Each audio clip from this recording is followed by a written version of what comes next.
Subscribe करें super TV channel को और बेल आइकन को प्रेस करें लेटेस्ट वीडियोस और इन्फॉर्मेशन के लिए। तो अगली तो वीडियो उत्थे रह गई अगली। चलो इन्हों की बखरी बना हैं चलो इधर उधर जाते रहें। इन्हें 10 उम्र दस अगे सामने आ बच्चे माशाल्लाह एक सामने साहिवाल ਦੀਆਂ ਜਿਹੜੀਆਂ ਪਿਓਰ ਹੈਗੀਆਂ ਨੇ 2.5 ਸਾਲ ਦੀ ਉਮਰ ਹੈਗੀ। ਇੱਕ ਬੱਚੀ ਵਿੱਚ ਨੇ 2.5 ਸਾਲ, ਦੋ ਬੱਚੇ 2.5 ਸਾਲ ਦੀਆਂ ਹੈਗੀਆਂ ਨੇ। ਜਾਂਦਾ ਬਰੀਟ ਲੱਗਣ ਵਾਲੀਆਂ ਵੈੜੀਆਂ ਨੇ। ਇਹਨਾਂ ਦੀ ਕੀਮਤ ਹੈਗੀ 85,000 ਰੁਪਇਆ। ये अगर एक पसंद करे तो फिर ਉਹ ਅਲੱਗ-ਅਲੱਗ ਰੇਟ ਹੋਣੇ। ठीक है, ठीक हो गया। तिना वैड़ियां का 85,000 रुपये हैं। ठीक हो गया।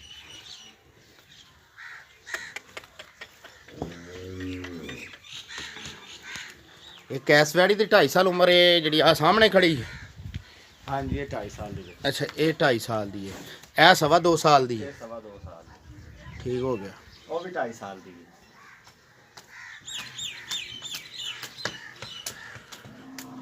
ए आ गई ये भी 2.5 साल की है।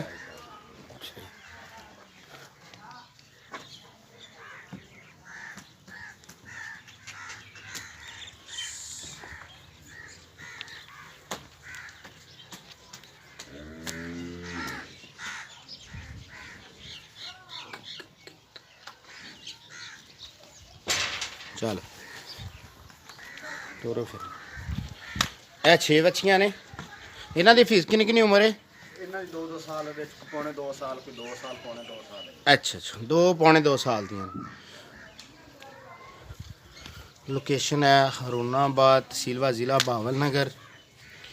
ਹਰੂਨਾਬਾਦ ਤੋਂ 14 ਕਿਲੋਮੀਟਰ,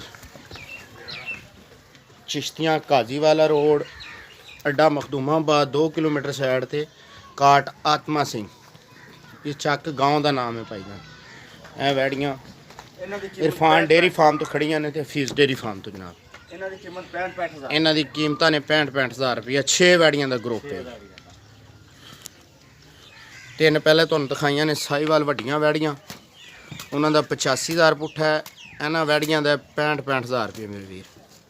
किसी मेरे वीर दोस्त नूं चाहिए होण कार्गो वो भी मिल सकदियां ने, ऑनलाइन मिल सकदियां ने, लेकिन पेमेंट इहदे विच हैगी है साडे अकाउंट च पहले करानी पैंदी है।